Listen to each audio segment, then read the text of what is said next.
नमस्कार।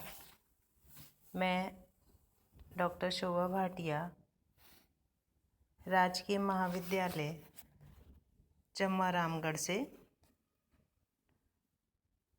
आज पुनः विष्णु प्रभाकर रचित ममता का विष एकांकी की चर्चा करूंगी। कल हमने विष्णु प्रभाकर के बारे में जानते हुए प्रारंभिक स्थितियों में पात्र परिचय के पश्चात माँ और पुत्र की सामान्य चर्चा देखी थी, जिसमें पुत्र बीमार है और वह स्वस्थ होकर पढ़ाई करके डॉक्टर बनना चाहता है, जबकि माँ किसी भी हाल में अपने पुत्र को अपने आप से दूर नहीं जाने देना चाहती। बेटा बार बार देश और सेवा की बात करता है और माँ उसे बार बार आराम करने की बात कहती है। इसी अंश में क्रमशः समझ में नहीं आता बेटा, मेरे बेटे होकर ये तुम कैसी बात करते हो। हर वक्त देश, कर्तव्य, मानवता की रट लगाए रहते हो। यही रट लगाते इसके सब भाई चले गए, यह भी चला जाएगा, यह भी चला जाएगा। सुशील जो मेरी आखिरी संतान है, जो मेरी आखिरी आशा है, यह भी चला जाएगा। इस अंश में माँ की ममता और भावुकता का चित्रण किया गया है, जिसमें बीमार और एकमात्र बचे हुए पुत्र की देशभक्ति और त्याग की भावना को देखकर माँ विचलित हो जाती है और भावावेश में आकर वह इस बात से चिंतित हो उठती है कि आज उसका यह बेटा भी जाने की बात कर रहा है, जो कि उसकी आखिरी आशा है। अपने सभी पुत्रों को खो देने के बाद माँ किसी भी हाल में यह नहीं चाहती कि सुशील भी उसे छोड़कर जाए। उसे लगता है कि उसके जीवन की यह आखिरी उम्मीद है जो अंतिम समय में उसका सहारा बनेगी। सुशील की माँ की ममता का यथार्थ चित्रण इसमें हमें दिखाई देता है। साथ ही सुशील की देशभक्ति भावना, देश के प्रति कर्तव्य और मानवता की सेवा करने का लगाव भी दिखाई देता है कि किस तरह से उसे लगता है कि बीमार होने के बावजूद भी उसके हृदय में देशभक्ति का जो जज्बा है वह कहीं भी कम नहीं होता है, जबकि माँ तात्कालिक परिस्थितियों में अपनी सारी संतानों को खो देने के बाद नहीं चाहती कि किसी भी तरह से उसका बेटा उसे छोड़कर चला जाए। इसी अंश में क्रमशः चर्चा करते हुए अगले पात्र चंद्रा का प्रवेश होता है। आते ही वह सुशील की बीमारी के बारे में चर्चा करती है और सवाल करती है कि ऐसा कैसा बुखार है जो बार बार चढ़ता है और सही होने का नाम नहीं ले रहा। इसी अंश में माँ का फिर रुधा हुआ स्वर सुनाई देता है। क्या बताऊँ बेटा, कैसा बुखार है। मेरी तो यह बात है बेटी, ना जीने का सुख ना मरे का सुख, ना जाने मेरी मौत कहाँ छिपी है। आँख मिच जाए तो दुनिया का जंजाल छूटे, जीते जी की ममता है, मेरे पीछे क्या होता है देखता, मेरे पीछे क्या होता है कौन देखता है। इस अंश में माँ की पीड़ा का चित्रण किया गया है कि बीमार पुत्र को देखते हुए चंद्रा के पूछे जाने पर माँ अपनी तकलीफ का वर्णन करती है कि जीते जी उसके सारे पुत्र चले गए और एकमात्र सहारा सुशील भी अब बीमार रहने लगा है। उसके मन की वेदना अभिव्यक्त होती है कि सभी के लिए मौत है, सभी छोड़कर जा सकते हैं, लेकिन ईश्वर ने मेरी किस्मत में ना जाने कितने दुख लिखे हैं कि इन सारे दुखों को देखने और सहने के लिए मैं बची रह जाती हूँ। जीते जी ही ममता, स्नेह और अपनेपन की बातें हम करते हैं। मर जाने के बाद किसी को पता नहीं होता कि वह कहाँ जाएगा और उसके कौन पुत्र और कैसा दुख और कैसा सुख। वह अनुभव करती है कि जीते जी उसने पुत्रों के चले जाने के कारण कोई सुख नहीं देखा है और उनके मर जाने के बाद सारे दुख उसके सामने खड़े हुए हैं। एक मौत उसके लिए नहीं आती है। वह चाहती है कि वह भी मर जाए तो कम से कम इस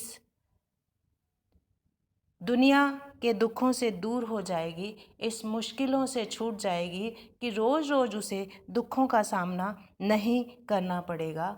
और फिर वह तात्कालिक अनुभव के माध्यम से स्पष्ट करती है कि माँ का हृदय ममता से भरा हुआ होता है।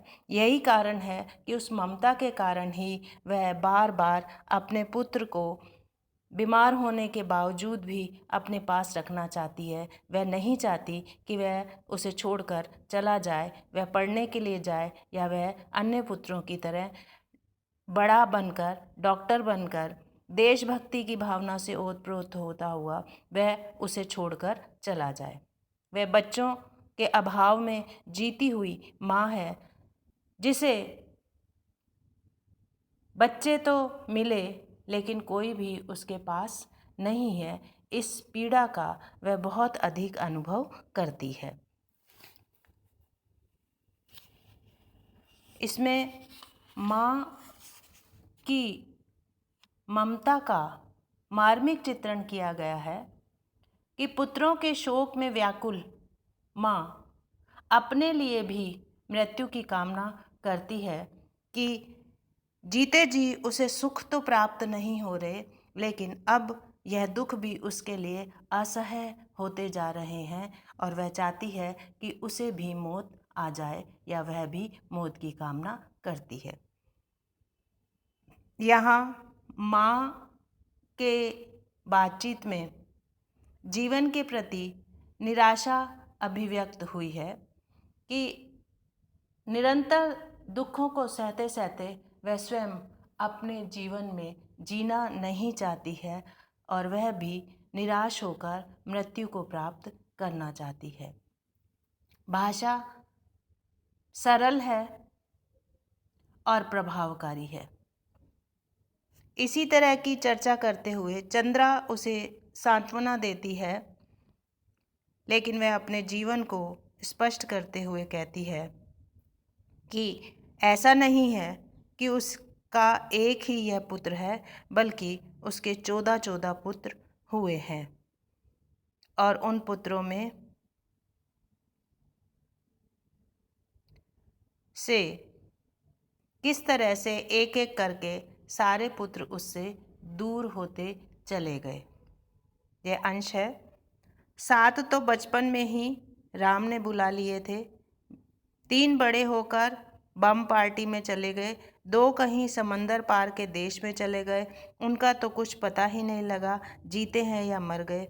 मेरे पास से तो सब ऐसे गए जैसे थे ही नहीं। हाँ, कुशल से कुछ आशा थी, उस पर बड़ी मन्नतें मानी थी, जात बोली थी, चढ़ावे चढ़ाए थे, पर वह भी ठीक विवाह के दिन। स्वर आंसुओं में रुझ जाता है, बोल नहीं पाती है। इस अंश में पुनः माँ का कथन अपने पुत्रों के प्रति ममता की अभिव्यक्ति देता हुआ हृदय को छू लेने वाला अंश प्रकट हुआ है कि एक ऐसी माँ जिसने 14 पुत्रों को जन्म दिया, जिसमें से वह वर्णन करती है कि 7 पुत्र तो उसके बचपन में ही मृत्यु को प्राप्त हो गए और 3 पुत्र उसके देश की लिए समर्पित हो गए। 2 पुत्र विदेश चले गए, जिनका आज तक पता नहीं है कि वे जीते हैं या मर गए।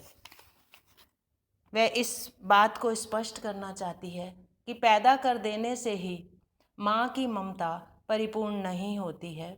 वह अपने बच्चों को आगे बढ़ता हुआ तो देखना चाहती है, लेकिन उसके मन की एक अभिलाषा यह भी होती है कि बच्चे उसकी आँखों के सामने ही रहें।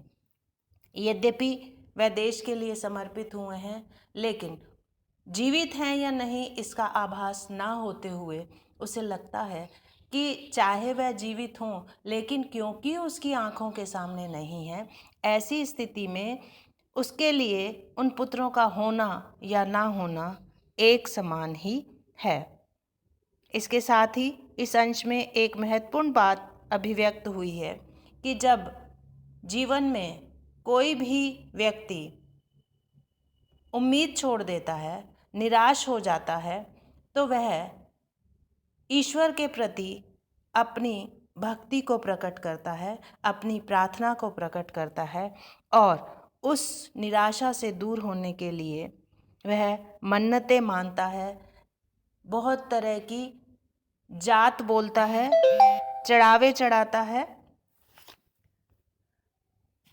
अर्थात वह हर वो संभव प्रयास करता है कि किसी तरह से उसकी यह व्यथा, यह कष्ट दूर हो जाए और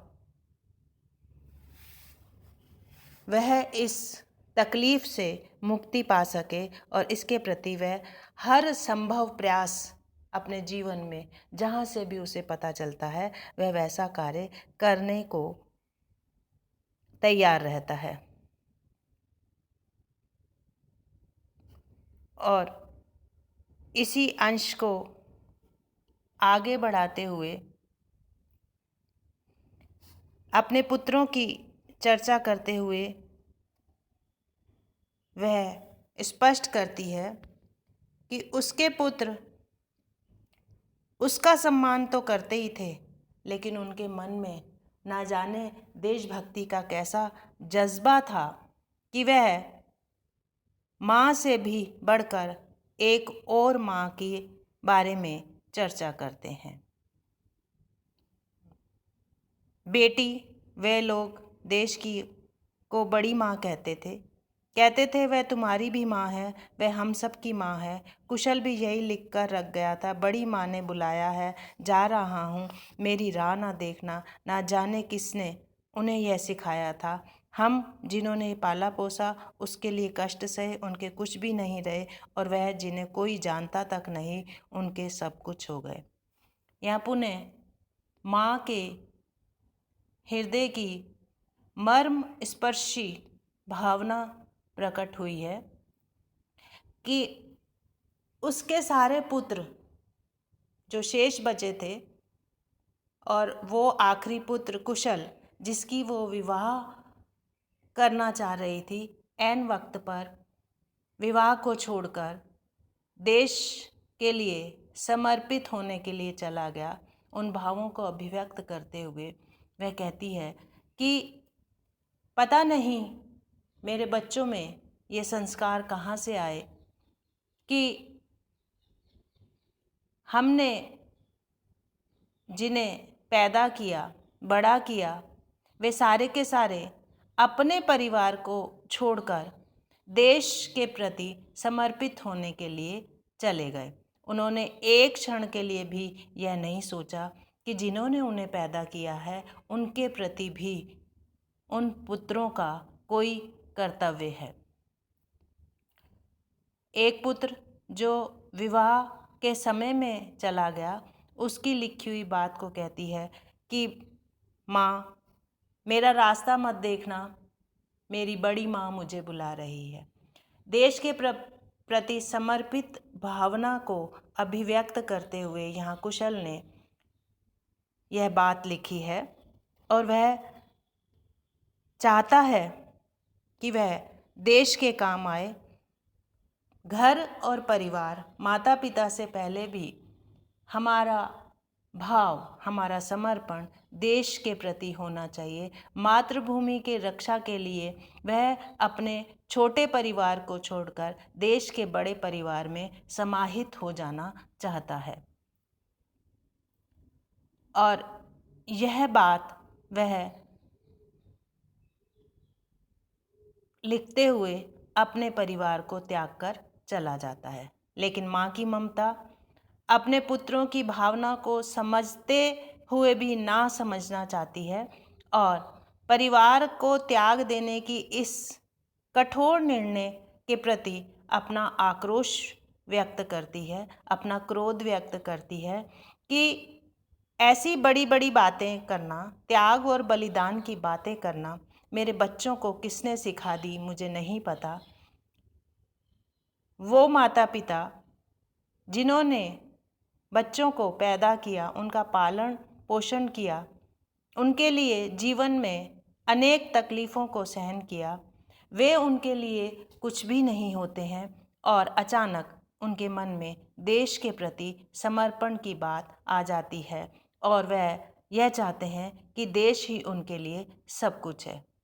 जन्म देने वाले माता पिता को छोड़कर देश सेवा के लिए अनजान व्यक्तियों के कहने पर चले जाने पर माँ अपने दर्द की अभिव्यक्ति करती है। यद्यपि यह माँ की ममता कहीं गलत दिशा की ओर जाती प्रतीत होती है कि देशभक्ति की भावना और त्याग की भावना से पहले माँ अपने भावों को रख रही है, लेकिन माँ की ममता का इसमें सच्चाई से चित्रण किया गया है कि किस तरह से माँ की ममता यह स्वीकार नहीं कर पाती, यह जानते हुए भी कि देशभक्ति और त्याग की भावना उसकी ममता के आगे ज़्यादा महत्वपूर्ण है, लेकिन उसकी एकांगी सोच उसे यह स्वीकार नहीं करने देती कि इस तरह से उसके बच्चे उसे छोड़कर चले जाएं।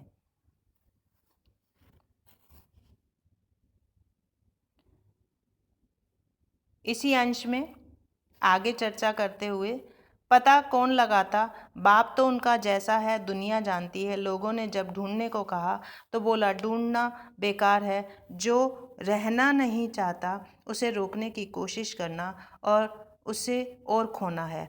मेरा काम तो उन्हें पाल पोस कर बड़ा करना था, वह मैंने कर दिया, आगे वे जाने, उनका काम जाने। इस अंश में यद्यपि यह बात माँ द्वारा कही गई है, लेकिन इसमें पिता की सोच अभिव्यक्त होती है कि पिता अपने आप में बिल्कुल स्पष्ट सोच रखता है कि देशभक्ति के लिए गए हुए अपने बच्चों को वह खोजना नहीं चाहता है।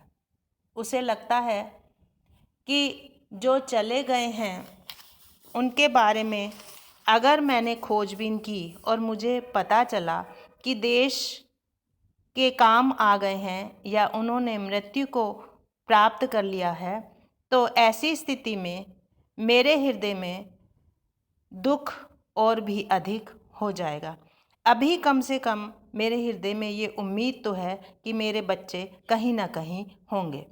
ऐसी स्थिति में वह इस बात को कहता है कि उनको ढूंढने से मेरे हृदय का दुख दुगना हो जाएगा।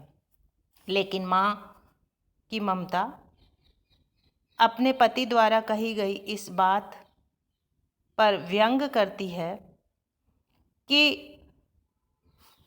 अपने पुत्र होते हुए भी उसके पति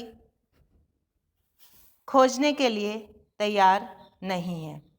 लेकिन पिता ने इस सच्चाई को स्वीकार कर लिया है कि जो बच्चे बिना बताए देशभक्ति और त्याग के लिए घर छोड़कर चले गए हैं, उनको रोकना असंभव कार्य है, क्योंकि जिनके हृदय में देशभक्ति के प्रति भाव होता है, उन्हें कहने पर भी कोई रोक नहीं सकता। उस जज्बे के आगे हर चीज़ छोटी हो जाती है, क्योंकि उनके हृदय में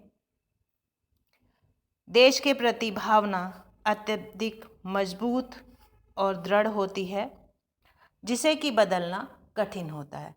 यहाँ बड़ी भाव के प्रति पुत्रों का समर्पण और पिता की सोच बहुत सुंदरता से अभिव्यक्त हुई है कि अगर हमारा निर्णय सही दिशा की ओर होता है और हम अपने निर्णय पर दृढ़ होते हैं, तो कोई भी ऐसी ताकत नहीं है जो हमें निर्णय के आगे डिगा सके या हमें अपने निर्णय से दूर कर सके। यह बात पिता पुत्रों के बारे में जानता है और उसके सामने यह स्पष्ट है कि मेरा कर्तव्य पुत्रों का पालन पोषण करना था और उन्हें बड़ा करना था, जो मैंने कर दिया। कर्तव्य के प्रति वह पूरी तरह से समर्पित हैं और वे इस बात को, इस सच्चाई को स्वीकार करते हैं कि बच्चों को पैदा करना, उनका पालन पोषण करना और उन्हें बड़ा करना और उन्हें दिशा देना, इतना ही कर्तव्य माता पिता का होता है।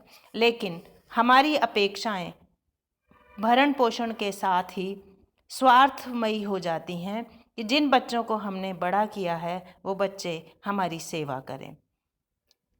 लेकिन यहाँ पिता का स्वरूप बिल्कुल स्पष्ट है, उनकी सोच जीवन के प्रति बिल्कुल सही है कि मेरा जो दायित्व था वो मैंने पूर्ण किया है और अब यह बच्चों का जीवन है। वो जैसे अपने जीवन को व्यतीत करना चाहते हैं, जो काम वो करना चाहते हैं, उसके लिए वो आज़ाद हैं।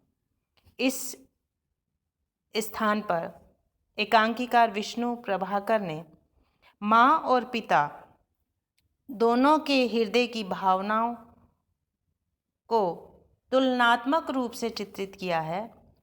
माँ जहाँ भावावेश और ममता के कारण स्वार्थ के वशीभूत हो जाती है, वहीं पिता यथार्थ को स्वीकार करते हुए अपने कर्तव्य बोध से सही दिशा की ओर आगे बढ़ता है। और पिता का मानना है कि जब उसके बच्चे बड़े हो जाएं, समझदार हो जाएं, तो उन बच्चों पर अपना अधिकार दिखाना गलत होगा, क्योंकि हमने जो निर्माण करना था वो कर दिया। अब आगे का जीवन बच्चों को अपनी सोच और सही दिशा की ओर बढ़ने का हक देता है। इस तरह से यह अंश आज हम यहाँ पर समाप्त करेंगे।